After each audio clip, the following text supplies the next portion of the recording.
Então abaixa a cabeça, fecha os olhos mais um instante. Senhor Deus Pai, te convidamos a tomar o teu lugar de honra em nossos corações, nesse ambiente, gerando um ambiente propício, Senhor, ao mover do teu Santo Espírito, ao derramar da tua glória, como estamos pregando aqui, Pai, nesses sermões que falam sobre a tua glória derramada sobre nossas vidas, sobre o peso da responsabilidade de sermos portadores da tua glória, Pai. Pai, que pela tua misericórdia, Senhor, use a minha vida para falar com os teus filhos, que cada palavra lançada aqui do altar seja uma semente que vem encontrar um solo fértil no coração de cada um deles, e assim vier gerar frutos a 30, 60 e a 100 por um, que haja conversão, transformação, libertação, cura, mas não permita que eles saiam daqui da mesma forma que entraram, Pai. Pai, desde já eu repreendo em nome de Jesus todo espírito contrário ao teu, toda conversa paralela, toda falta de atenção, toda oração desnecessária, tudo aquilo que vem para roubar os teus filhos, bate em retirada agora em nome de Jesus. E pela tua misericórdia eu clamo, conceda os céus abertos e manifesta a tua glória nesse lugar. Se você crê nisso, diga amém. Amém. Hoje, o tema da mensagem é Revelados na Glória. E para você entender, eu pedi para que você abra a palavra de Deus na carta aos Romanos, capítulo 8, versículo 18. Amém? Romanos 8, 18. Quem for achando, dá um eita glória, bem pentecostal. Eita glória! Hoje a minha versão está igual dali, né? Meio doido esse negócio. NVI, tudo NVI. E eu vi umas divergências doidas. Aí eu entrei a abrir 3 Bíblias, eu tenho 3 Bíblias de aplicativo, né? E 2 delas estavam no NVI diferente. Eu falei, que doideira é essa? Não muda o contexto não, né? Mas muda algumas palavras. Mas amém, vamos lá. Diz assim: considero, pois, que os sofrimentos do tempo presente não podem ser comparados com a glória que em nós será revelada. A criação aguarda com grande expectativa que os filhos de Deus sejam revelados. Não te confundiram lá, não? Amém? Só até aí, eu não pude, né? Deixar passar essa. Tem um áudio antigo do Bola de Neve. Hoje é dia de maldade no Bola de Neve. Já ouviram? Aí fala, hoje é dia de levar um anãozinho pro Ministério Infantil. Né? Não sei se vai ser bloqueado, né? Piada fora da visão, não pode não? Hoje em dia, né? Pode nada. Amém? Mas todos entenderam aqui a mensagem, a passagem que eu li aqui? Amém?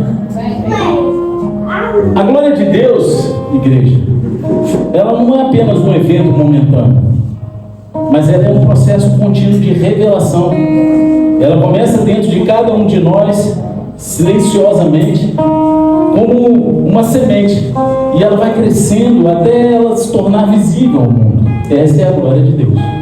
A dor, o tempo, o processo, eles não são obstáculos, mas eles são as próprias ferramentas de Deus para manifestar a glória que está escondida dentro de nós. Cada um de nós vai passar por uma dor, um processo, por vários obstáculos. É natural da vida. E são esses processos que Deus gera para que a glória que está dentro de nós seja manifesta para o mundo. A glória, ela não chega pronta, ela é revelada no forno do processo da nossa vida.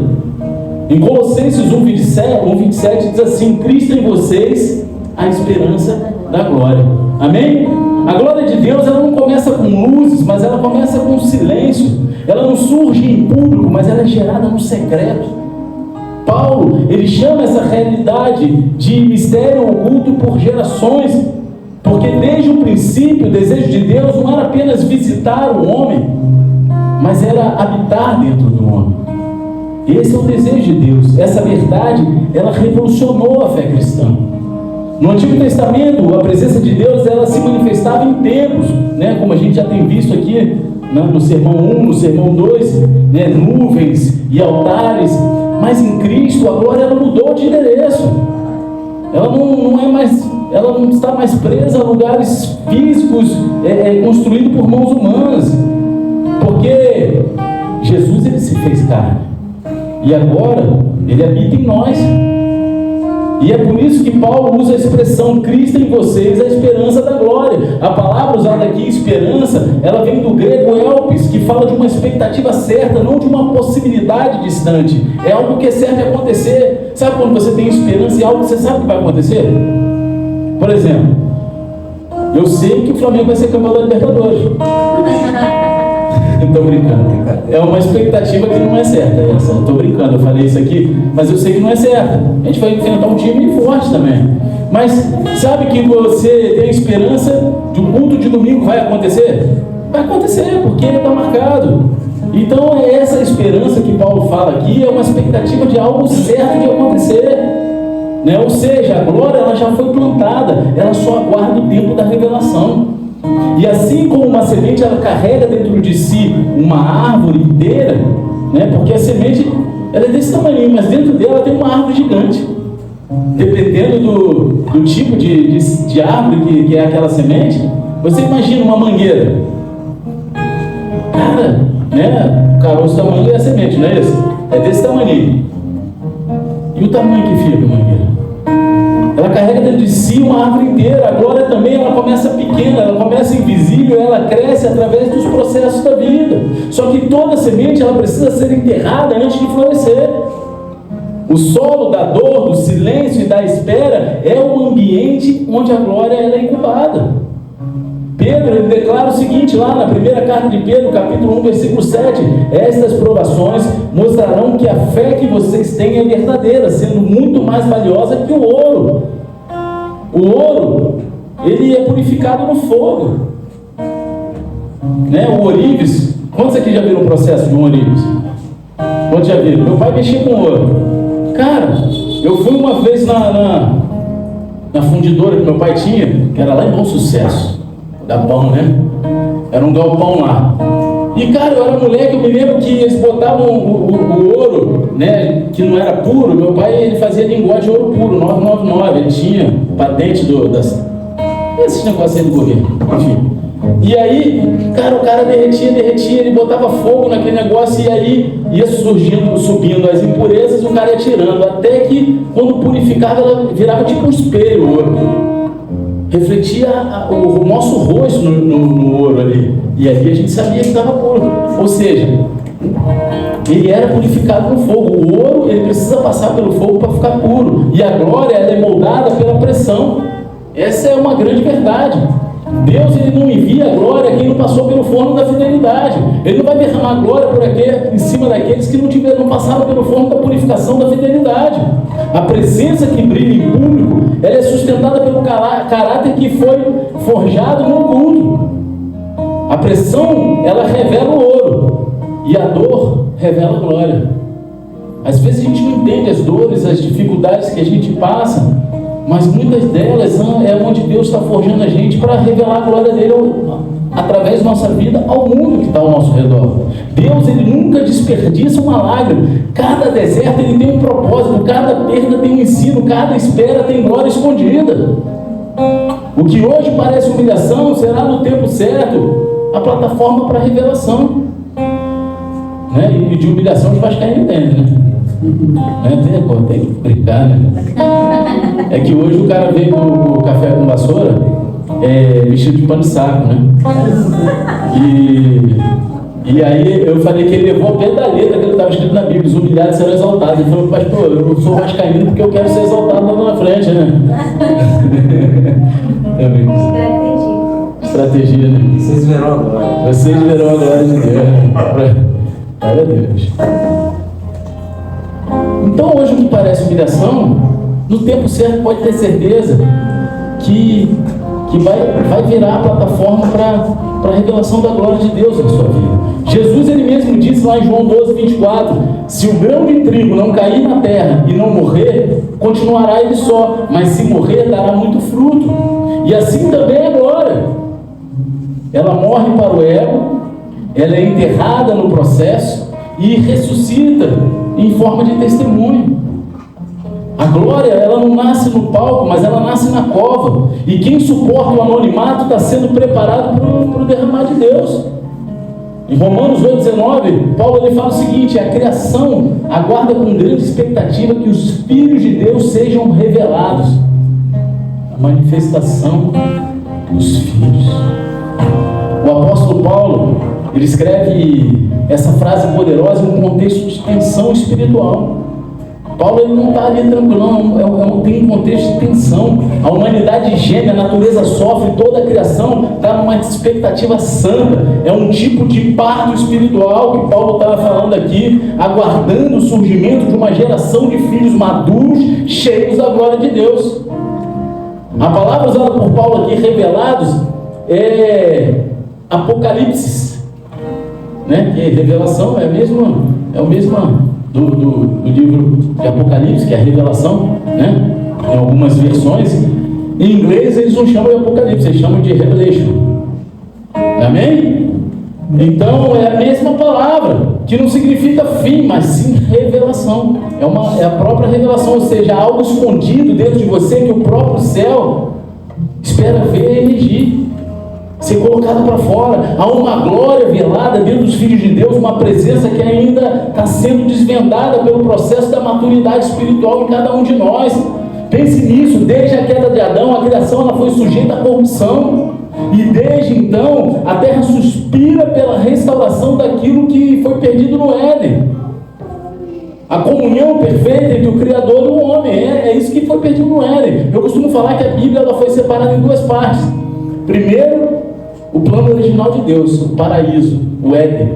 Era para a gente estar lá até hoje, né? Se não fossem as mulheres, né?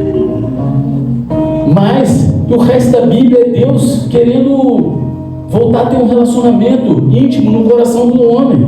É Deus em busca do homem. O jardim, ele se tornou deserto, mas o deserto ainda espera ver florescer novamente a presença. Jesus ele declarou lá em João 17:22: deles a glória que me deste, para que sejam um, assim como nós somos um.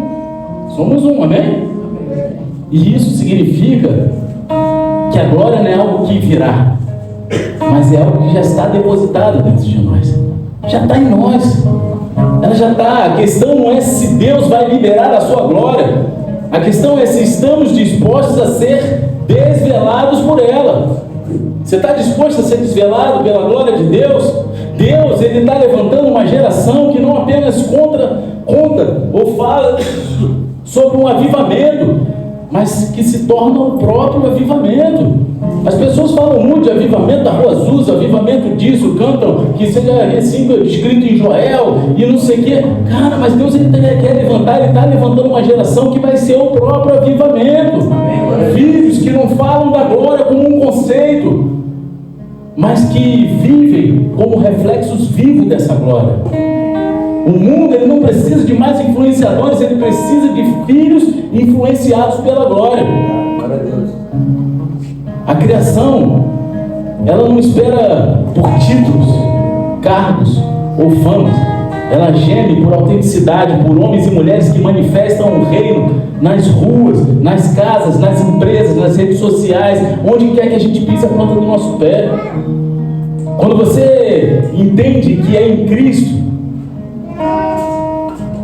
quando você entende quem é você em Cristo, o véu cai. E o mundo vê o brilho do Pai em você. A criação, ela não espera por estrelas, ela espera por filhos que brilhem a luz do Pai. A gente não tem que brilhar a nossa luz. A luz que brilha em nós, ela vem de Deus. A gente vai brilhar, mas não a nossa luz, porque não somos nós. No versículo 18, né, Paulo fala: considero que os nossos sofrimentos atuais não podem ser comparados com a glória que em nós será revelada. Quando Paulo escreve essas palavras, ele faz dentro de um contexto de dor e esperança. Ele não fala como alguém que desconhece o sofrimento, mas como alguém que aprendeu a ver propósito dentro do sofrimento. Cara, Paulo foi um dos apóstolos que mais sofreu, se não foi o que mais sofreu. Tem um capítulo quase inteiro falando de todas as desgraças que ele passou. Quem já passou um décimo da desgraça dele? Hein? Você está entendendo? Então, ele aprendeu a ver propósito dentro do sofrimento, dentro das dificuldades, a perseguição, as prisões, as privações, nada disso tinha peso diante daquilo que ele sabia que estava sendo gerado dentro dele, que é a glória eterna. E essa glória, ela não é apenas uma promessa distante, reservada somente para o céu, não é algo que é lá, quando a gente morrer, eu vou ver a glória. Ela é uma realidade em formação, sendo moldada dentro daqueles que perseveram em fé hoje.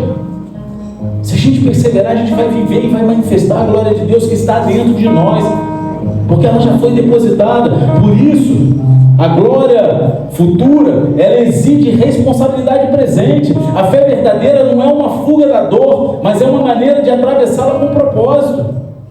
Tudo que hoje é dor é um propósito para a glória de Deus.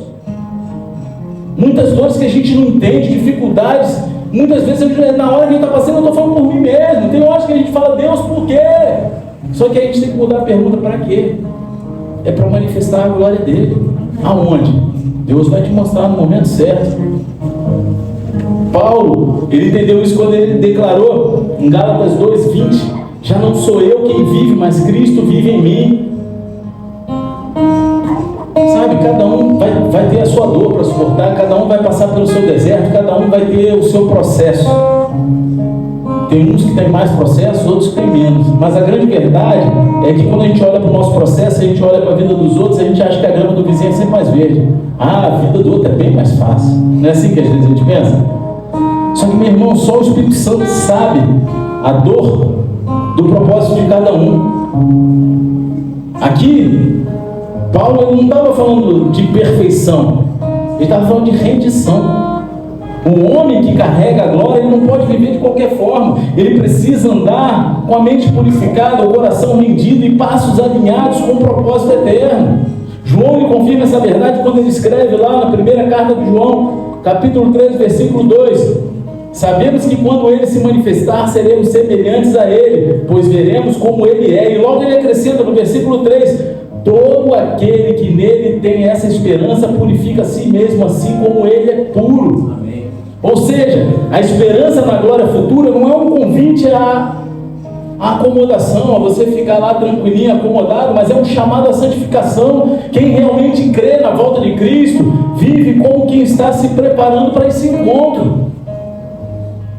Como é que quem já casou, né, as mulheres sabem como é que é a preparação da noiva no dia do casamento, né? Como é que se prepara toda, né? Misericórdia, o noivo fica lá esperando horas, né? Fiquei esperando 10 horas lá, misericórdia. Aí ela disse que ficou na porta esperando como é que é o nome? A cerimonialista mandar entrar. Tudo causado. Tô brincando. Mas a gente tem que andar se preparando para esse encontro. Cada decisão diária molda o tipo de glória que será revelado em nós. A fidelidade nas pequenas coisas, o domínio próprio nas tentações e a perseverança nos desertos são o barro nas mãos do oleiro. E é isso que o oleiro usa para formar o vaso onde ele vai derramar a presença dele. São essas situações. A santidade ela não é um peso, é um ambiente onde a glória de Deus floresce. Quem vive com os olhos na glória futura caminha com os pés firmes na obediência presente. Segundo o livro de Crônicas, capítulo 5, versículo 13, diz o seguinte: então o templo se encheu de uma nuvem e a glória do Senhor encheu o templo. Os sacerdotes não conseguiam permanecer para ministrar por causa da nuvem, pois a glória do Senhor enchia o templo de Deus. Esse momento escrito no segundo livro de Crônicas é um dos mais marcantes da história de Israel.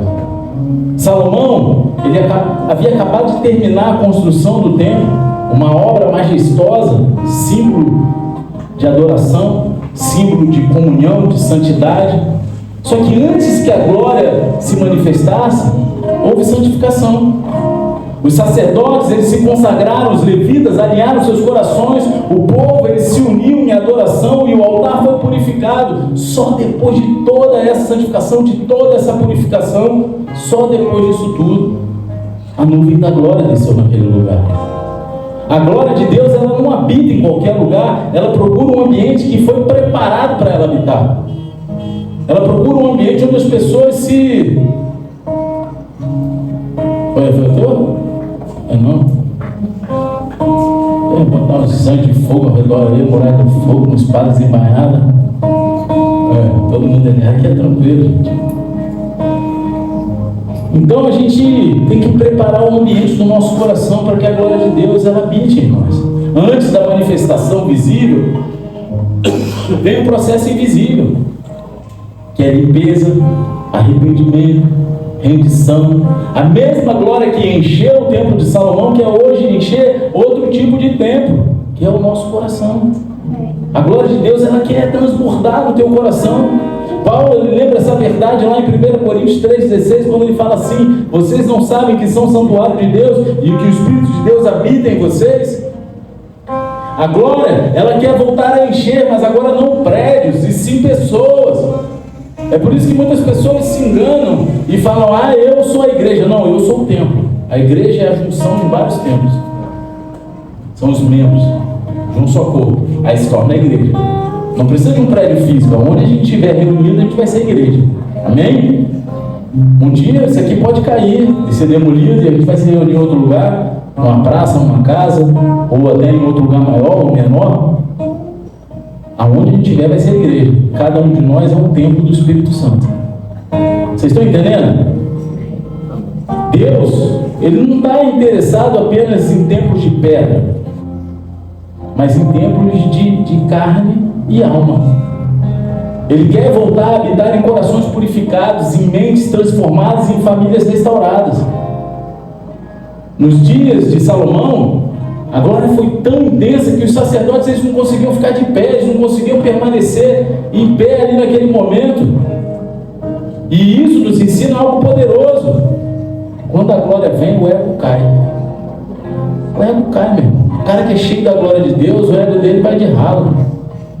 A presença de Deus ela não divide espaço com orgulho, com a vaidade ou com o pecado. Onde há arrependimento genuíno, há espaço para a manifestação do Espírito. A gente tem que buscar se arrepender. Quer sentir de novo a presença? Limpe o templo.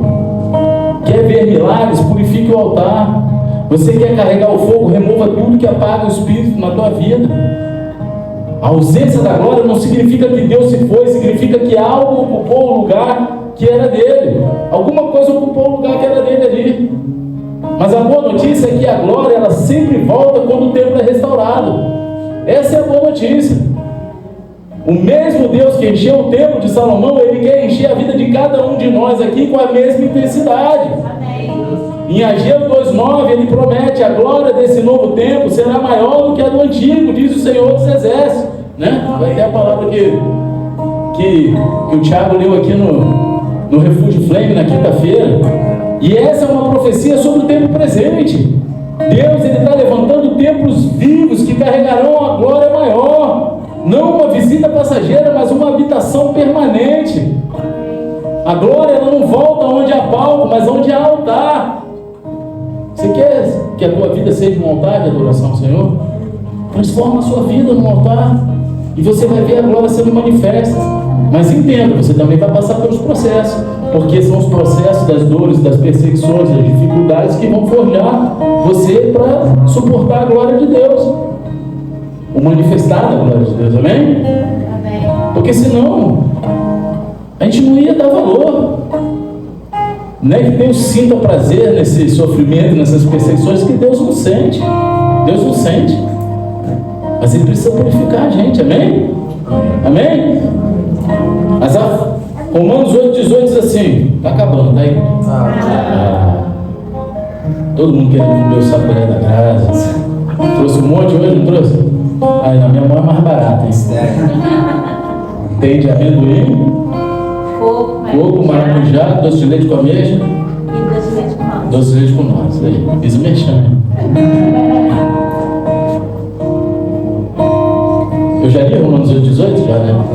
Não li? Então, Romanos 8,18 diz. Eu li já várias vezes, né? Mas não agora. Diz assim, é porque eu falei perdi o foco nesse que o de doce de leite com nós é bom. As aflições do tempo presente não se comparam com a glória que em nós será revelada. Entendo. Há glórias que ainda não se manifestaram. Há dons que ainda não floresceram. Há promessas que ainda não se cumpriram. Amém? Amém. Quantos aqui tem promessas em suas vidas que ainda não se cumpriram? Então não se abata, porque Deus, Ele prometeu, vai acontecer, mas é no tempo dele. Não adianta a gente ficar aflito, nervoso, ansioso. porque é no tempo dele. Deus falou para mim que eu ia ser pastor, eu tinha 9 anos de idade, cabeludo, revoltado, com cabelo de caveira, queria matar os crentes, cuspia no chão. 9, 10 anos, revoltado. É verdade. Então, quantos anos se passaram, quantas pelejas eu passei até Deus me levantar pastor? Ele prometeu. Agora o caminho que ia levar até lá, ele que sabe também. A gente só precisa se deixar. Deus, ele não apenas te chamou, ele está te formando. E enquanto o mundo vê o sofrimento, Deus vê a gestação da glória dele na tua vida.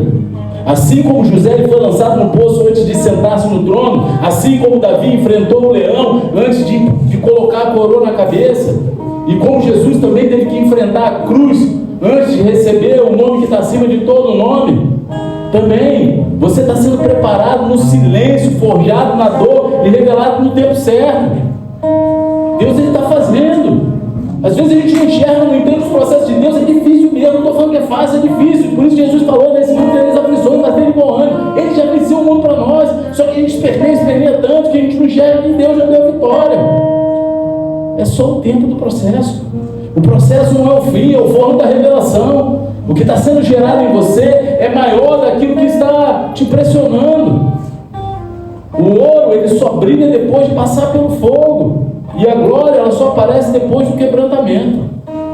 Paulo, ele declara em 2 Coríntios 4,17: pois os nossos sofrimentos leves e momentâneos estão produzindo para nós uma glória eterna, que pesa mais do que todos eles.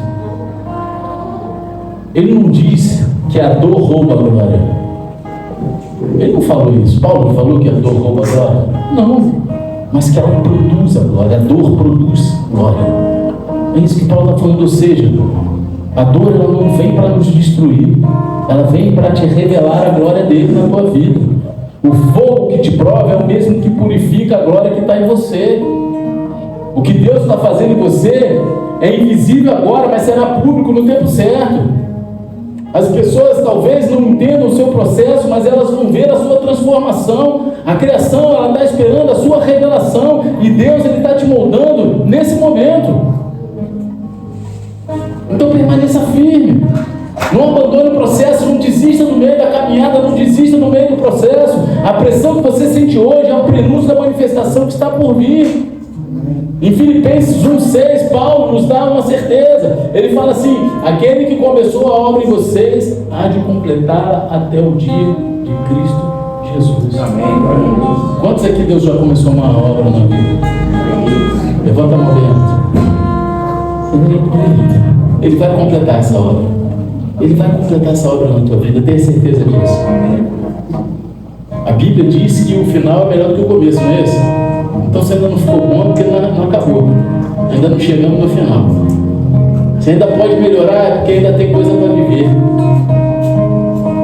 Porque Deus ele não deixa nada pela metade. Se Deus ele começou em você, ele vai terminar. Ele vai terminar, creia nisso. E quando ele terminar, a glória não vai ser visível. Amém? Amém. Fica de pé, abaixa a cabeça e fecha os olhos em nome de Jesus.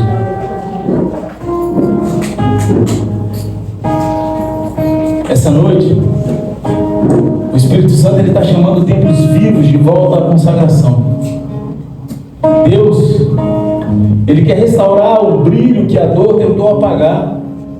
Ele quer remover o véu do medo, da culpa e da autossuficiência, para que a glória que ele plantou em você seja revelada. Talvez você esteja aqui essa noite cansado do processo, ferido pela espera, ou frustrado com o silêncio de Deus, ou com alguma coisa que não saiu do jeito que você esperava. Mas o céu ele está dizendo para você essa noite: eu ainda estou aí dentro, a glória ainda vive em você. E agora é o momento de você deixar o Espírito Santo limpar o templo, reacender o fogo, restaurar o altar, porque onde há rendição, há revelação, e onde há glória, há transformação. Deixa Deus ministrar no teu coração enquanto a gente faz esse louvor, e daqui a pouco a gente vai orar junto. Mas comece a pedir Deus para sondar o teu coração, para começar a aliviar as dores do processo que você tem vivido. Que eu sei que a gente passa por muitos processos, dificuldades, muitas coisas que nos afligem, mas tenha certeza que em todas elas Deus está te moldando para que a glória dele seja manifesta.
o reflexo do teu Filho, Cristo em mim, a esperança da glória. A esperança Em da nome glória. de Jesus. Em nome de Amém. Jesus. E amém.